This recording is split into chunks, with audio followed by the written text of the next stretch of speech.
ഏത് രാജ്യത്തുനിന്നാണ് വീട്ടിൽ ഈ അഡ്രസ് അങ്ങനെ അറിയില്ല. അതാണ് വേണ്ടപ്പെട്ട ഒരാളെ തപ്പിപ്പിടിച്ച് തന്നാണ് ഈ അഡ്രസ്. അറിയില്ല ആരാണ് അറിയില്ല. അതൊന്ന് ഗസ്റ്റ് ചെയ്ത് ആരെ തരണ്ടാവുന്നുള്ള നാട്ടിൽ പറഞ്ഞത് തെറ്റിപ്പോ. എന്നാലും പറഞ്ഞു ആരാണ് പറയും പറഞ്ഞിട്ടീങ്ങൾ ജസ്റ്റ് ഒന്ന് ഗസ്റ്റ് ചെയ്തു. വിജേഷാ? പേടിയാണ്. ഗേൾഫ്രണ്ട് ആരെങ്കിലും ഇതുവരെ ഇല്ല. ഇതെന്താ എഴുതിയിട്ടുണ്ടാവും?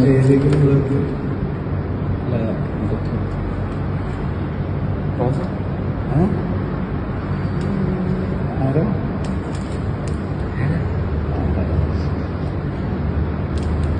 അപ്പൊ മനസ്സിലായില്ല. താത്തയാ? അതൊക്കെ ഈ അഡ്രസ് അറിയാം. അപ്പൊ തപ്പിപ്പിടിച്ച് തന്നതാണ്. ശരി, ഭയങ്കര സർപ്രൈസ് ആണല്ലോ. എക്സ്പെക്ട് ചെയ്തില്ല. പിന്നെ